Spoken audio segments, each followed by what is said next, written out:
teaching you a very effective tool or function in Excel called the text to column function, which helps you separate text into various columns in Excel. So here we go. So this is what people normally do when they come across assignments like this. You see them typing individual names like this.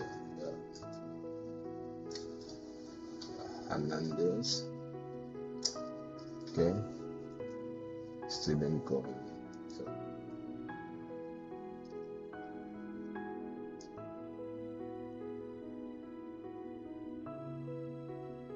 go on and on like that. But this is not an effective way, especially when you have thousands of rows to do, okay, to split. So this is more effective. So let me clear this, folks. So what you do, the first thing you do is you highlight all the names, right? All the names, irrespective of the number of columns. It's thousands, hundred thousands of columns. So I highlight everything. Then you go to your data page at your ribbon. So then you see the text to column functions. Okay.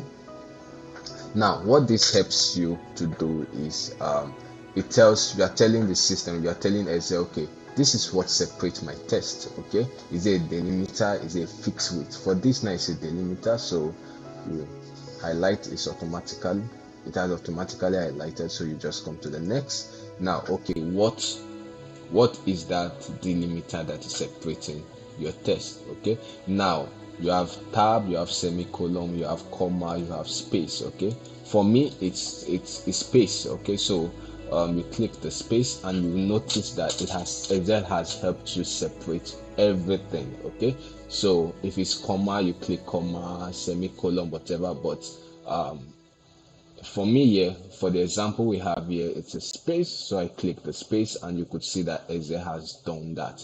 For sometimes you might have to maybe what separates them is not highlighted here, so you have to use the others tab and you click the symbols that is used to separate your text. But that would be for another case. But for here, this is what we have, is a space and it's highlighted, so you come to your next.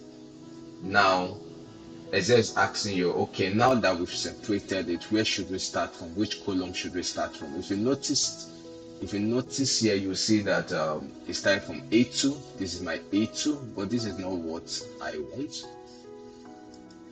This is not what I want. So what I do is I come here, right, and I highlight, and I just pick the column I want. So where I want my separation to begin from is the B2. So I click B2 and you notice that it has changed here. So I go back here, I click in this part and you're finished. Okay, so this is it, easy as ever. You see it has separated, right?